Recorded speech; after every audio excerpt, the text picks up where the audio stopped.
Le pregunté a David qué tenía previsto este año, o ahora al comienzo, poder ver, y me comentó, porque fue todo medio sobre la marcha, que iba a ser el tema de la salvación. Él va a comenzar a desarrollar el tema de la salvación a partir del próximo domingo, y lo que me gustaría que tengamos en esta oportunidad, a modo de introducción, un desafío y una oportunidad de reflexión que yo los quiero invitar en base a lo que hablaba recién en la oración, a que los conceptos que aprendemos, que redescubrimos, que repasamos, porque en algunos casos de hace mucho tiempo los hemos escuchado, sean un estímulo no para nuestra vida intelectual, no para un conocimiento intelectual de la Biblia, sino para una transformación de nuestras vidas.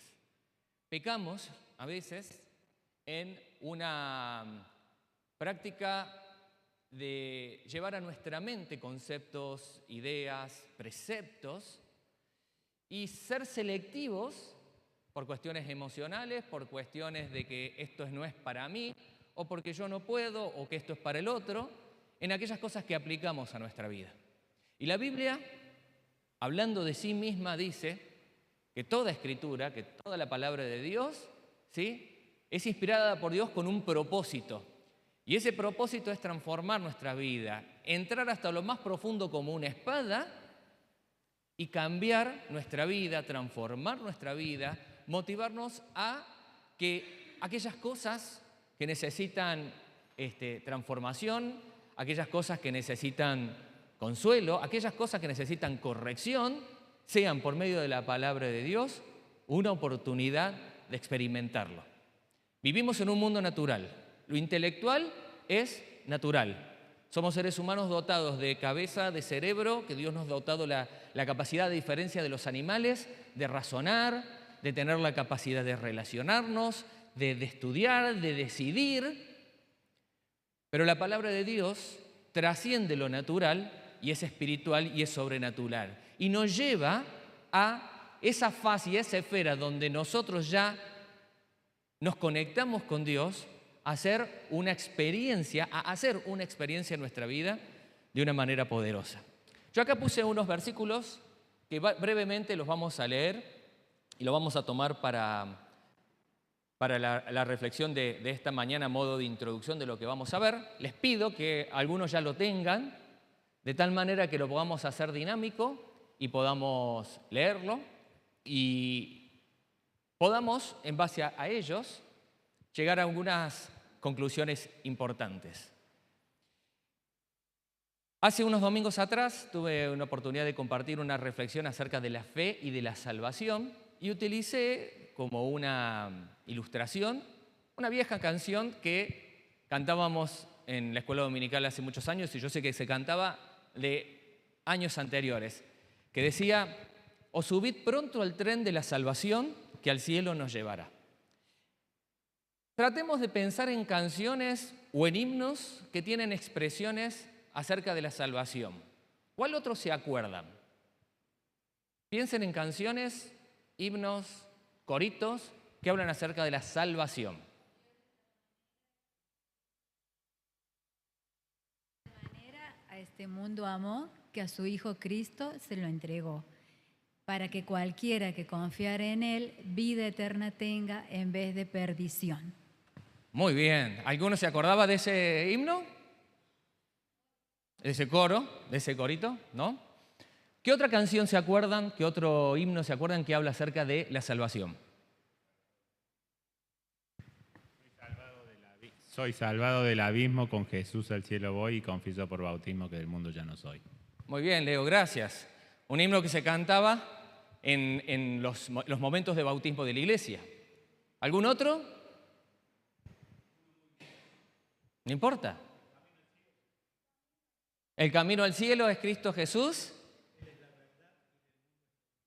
No hay otro nombre que nos valdrá, solo Jesucristo nos salvará. Lindo corito también.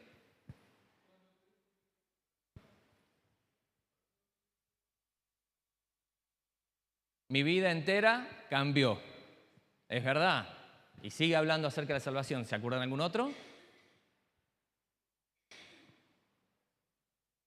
¿Qué tienen en común los coros que estamos diciendo? La salvación, pero algo más. Son de antes. La palabra viejo, yo cuando he dicho este corito o este himno es viejo, me retan. ¿Sí? Sobre todo la Alicia, la Chocha, y me dicen, no digas viejos. Y yo digo, vos sabés que yo me pregunté, porque empecé a pensar qué canciones hablan acerca de la salvación, y me fui siempre con canciones de antes. No sé por qué será. Si será porque los nuevos coros y las nuevas canciones que aprendemos, que algo tiene es cierto, hablan más de experiencias personales, ¿sí? que de testimonio y de lo que Dios hace. Y es verdad, y si siguen repasando y no vamos a perder mucho tiempo más, seguramente tenemos un altísimo porcentaje, acá vamos 100 a 0, de canciones de antes que hablaban acerca de la salvación y quizás las más modernas no tanto. Pero es un tema sumamente importante para recordar. Vamos a comenzar leyendo Efesios capítulo 2, versículos muy conocidos, 4, 5 y el 8.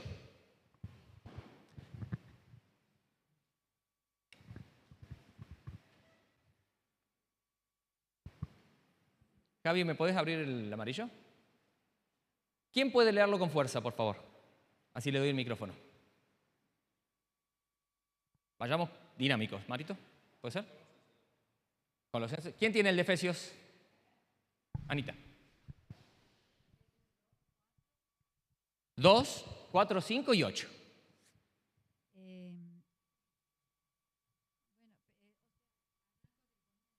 Bueno, dale. Bueno.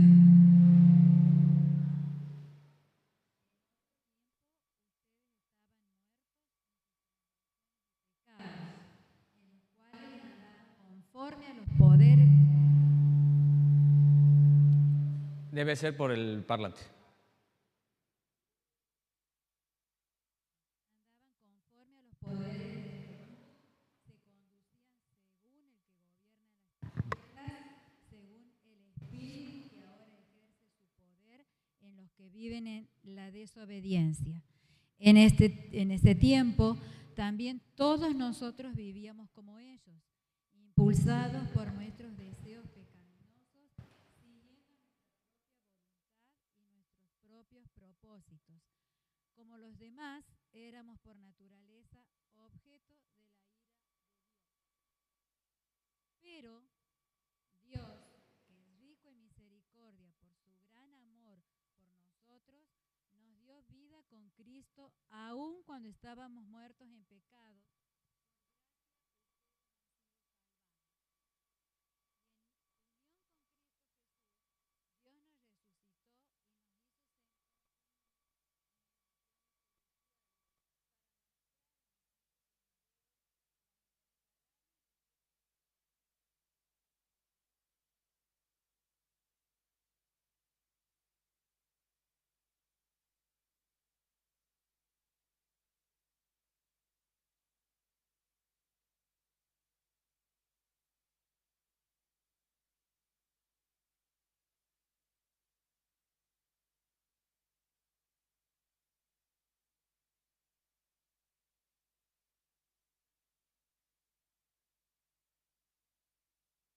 Bien, gracias Anita. No sé si todos pudieron seguirlo por el tema del volumen del micrófono.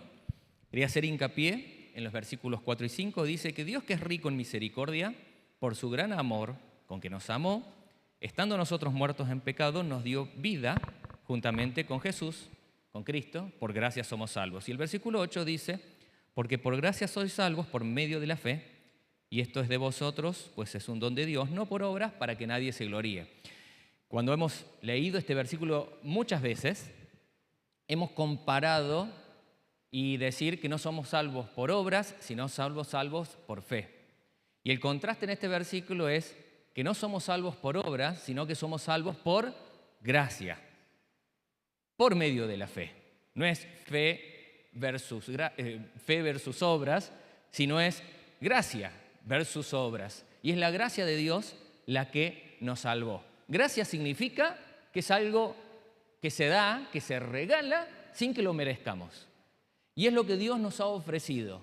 Estando nosotros por nuestra propia naturaleza humana, por herencia espiritual, genéticamente espiritual desde Adán y Eva, estábamos condenados. Dios le dio valor a nuestra vida y dispuso salvarnos, porque así lo quiso, porque en su esencia es amor. 2 Timoteo 1, 8 y 9, ¿qué dice? ¿Alguien lo tiene? Pero sabemos que la ley es buena si uno la usa legítimamente, conociendo esto, que la ley no fue dada para el justo, sino para los transgresores y desobedientes, para los impíos y pecadores, para los irreverentes y profanos. Nacho, 2 Timoteo. Perdón, 1 Timoteo, está leyendo. 1:8. 2 Timoteo. Por tanto, no te avergüences de dar testimonio de nuestro Señor, ni de mí, preso suyo, sino participa de las aflicciones por el Evangelio según el poder de Dios, quien nos salvó y llamó con llamamiento santo, no conforme a nuestras obras, sino según el propósito suyo y la gracia que nos fue dada en Cristo Jesús antes de los tiempos de los siglos. Esa conexión, por tanto, si bien Pablo acá viene escribiendo otras cosas antes, también la podríamos concatenar con lo que veníamos hablando antes.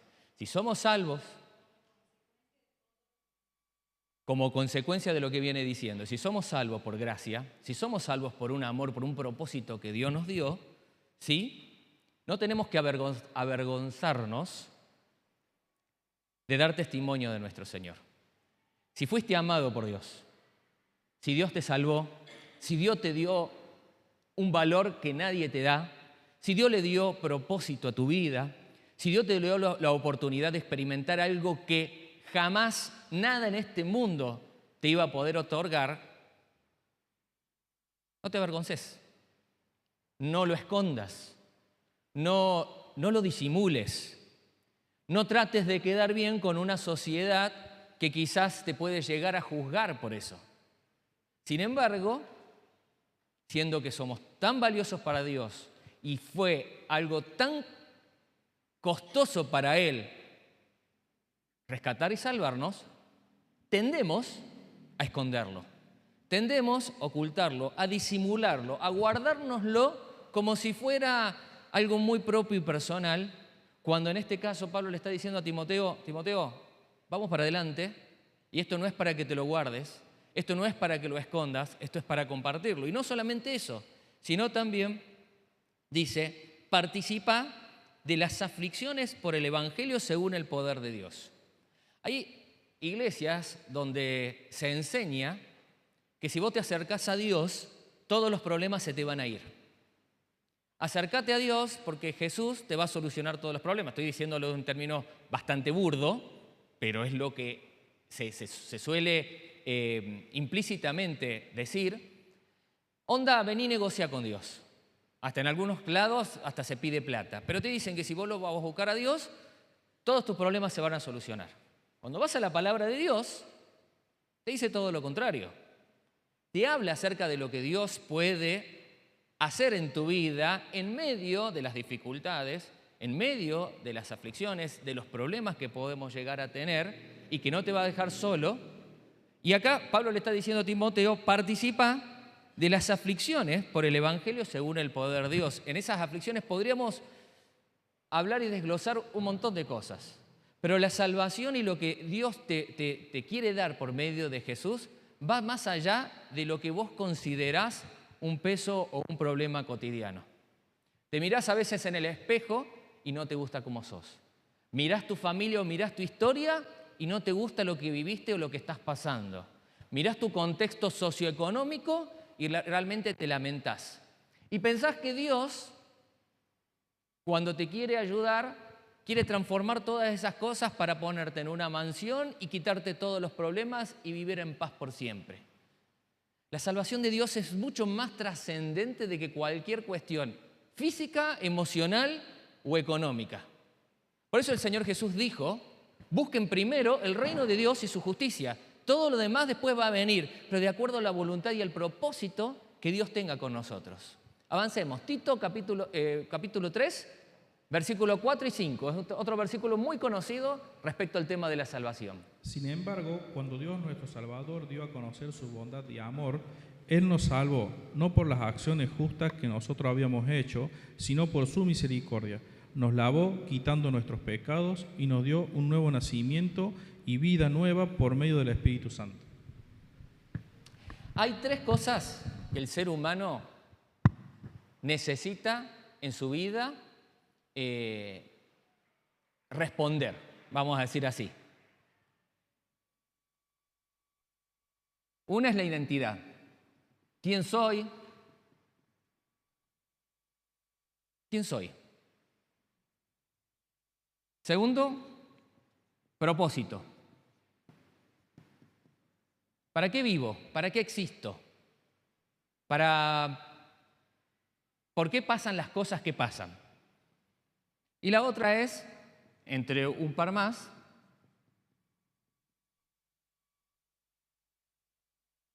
pertenencia.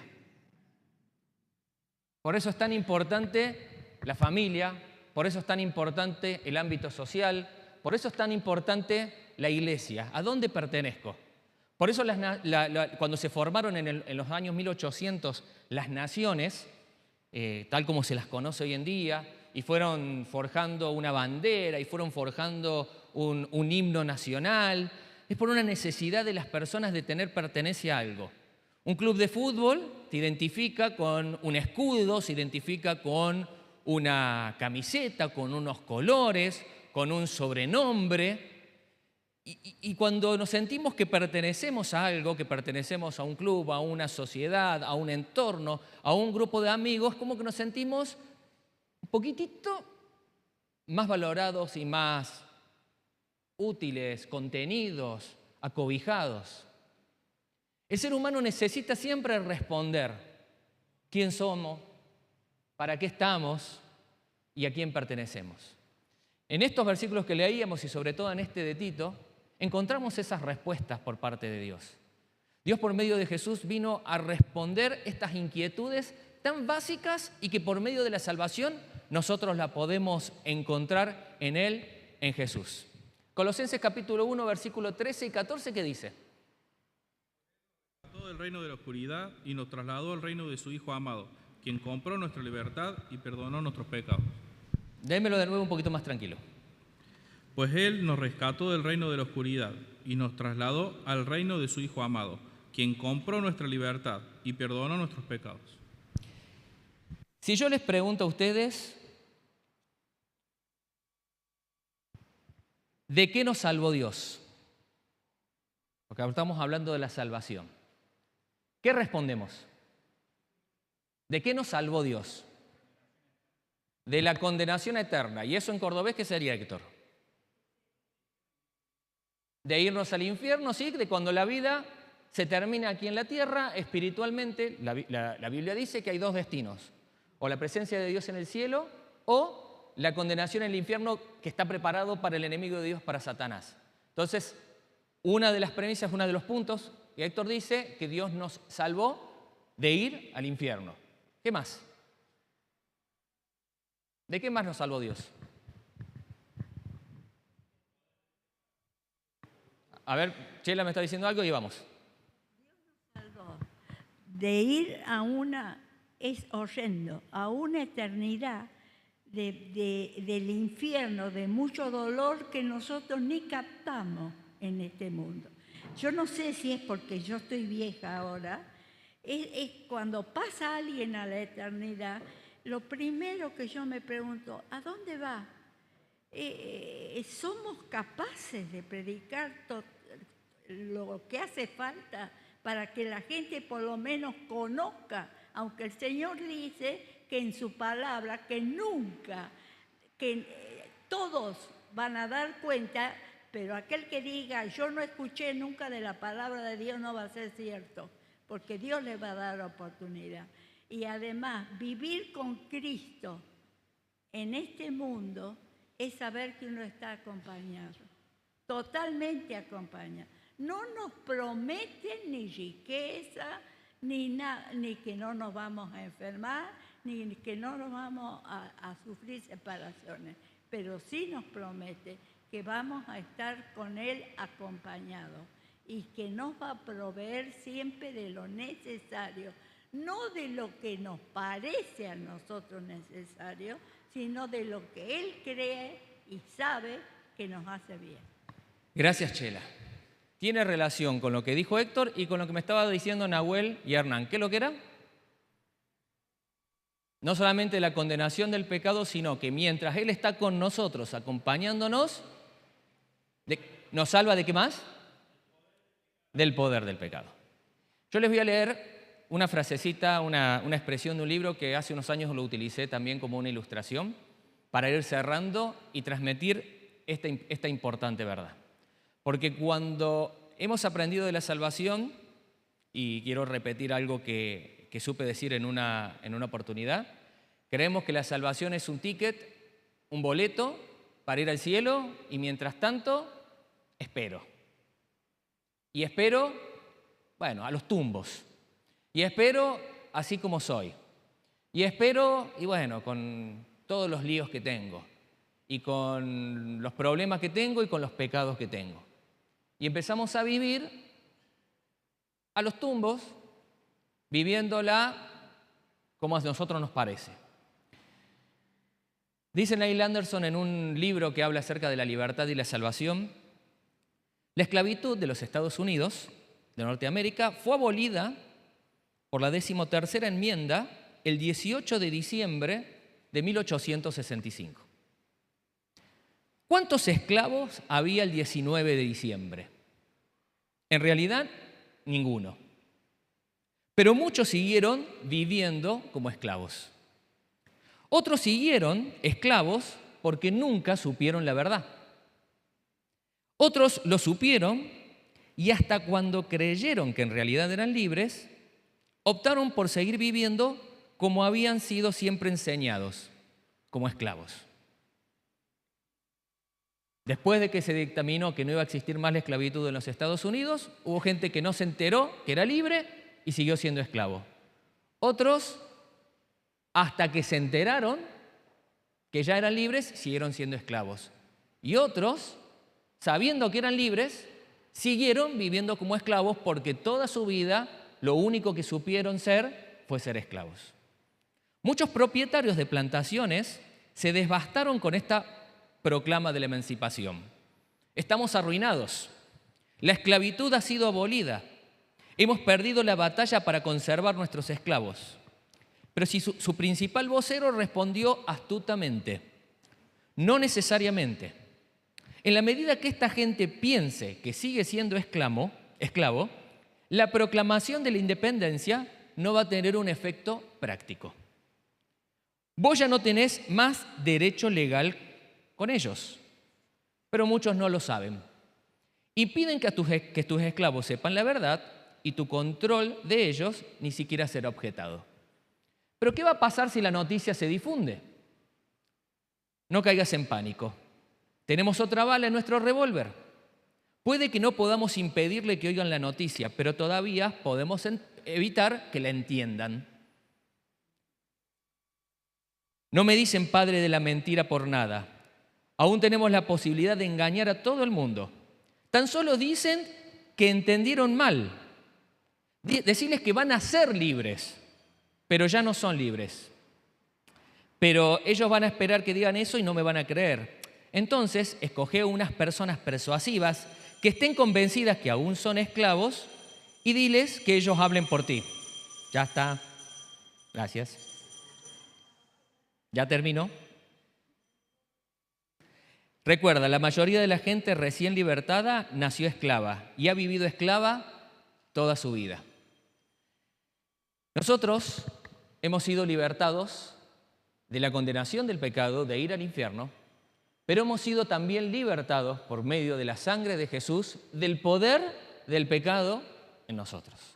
Aún así, el padre de la mentira se encarga de, por medio de nuestra debilidad, por medio de nuestra historia, por medio de nuestro contexto, decirte, vos no vas a poder cambiar nunca. No vas a poder nunca dejar de hacer lo que estás haciendo.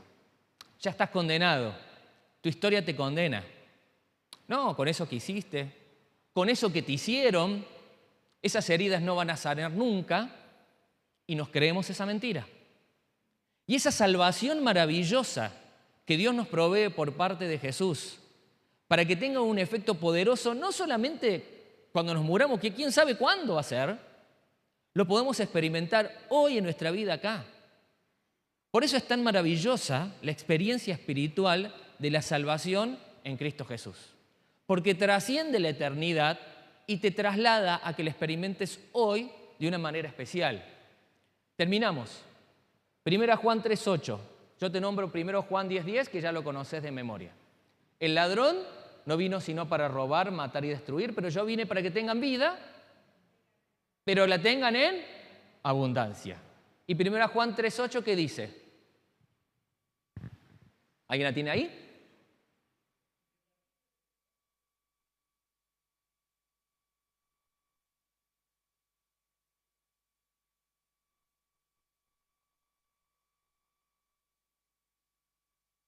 El Señor Jesús vino y apareció para romper, para deshacer las obras del diablo. El diablo se encarga de que esa salvación, y pongo salvación entre comillas, no subestimando la palabra, sino como en muchas ocasiones la vivimos, sea una mera declaración de la independencia en un papel. Sea una mera declaración de la Biblia intelectual. Y no experimentes una salvación poderosa en tu vida y en tu familia de lo que Dios puede llegar a ser y lo que Dios quiere llevarte a que seas. Dios quiere que seas alguien transformado, alguien perdonado, alguien con esperanza, pero no solamente que lo seas, sino que lo creas, lo sientas y lo vivas. El Señor Jesús vino a deshacer las obras del enemigo, que vino a robar y a matar y a destruir. Vino a salvarte de la condenación, pero vino a salvarte también de la realidad miserable en la cual hoy vivimos. ¿Por qué? Nos tocó vivir circunstancias feas, porque nos tocó ser quizás como no nos gusta ser, porque nos hicieron mucho daño y esas son obras del enemigo. Salvación no es un concepto teológico para que aprendas en un instituto bíblico, en una clase de la escuela bíblica y digas, qué lindo, el Señor Jesús murió en la cruz por mí y nada más. Salvación es una palabra poderosa para que la puedas vivir y experimentar todos los días de tu vida. Y no estamos hablando solamente de que te salven, de que te asalten o que te pase algo malo, sino que te salves de vos mismo de ser esclavo de las cosas que te atan, ser esclavo de tu historia, ser esclavo de prácticas y de hábitos que nos tienen a veces cautivos, pero en el nombre de Jesús podemos ser salvos de ellos si nosotros así lo creemos y lo determinamos. Seguramente cuando David comienza a desglosar el concepto y todas las cosas que la Biblia dice acerca de la salvación, habla acerca de estos versículos. Pero llévate este desafío en todas las cosas que este año veas en la palabra de Dios. Todo lo que aprendas, que no quede acá. Si queda acá, es solamente conocimiento.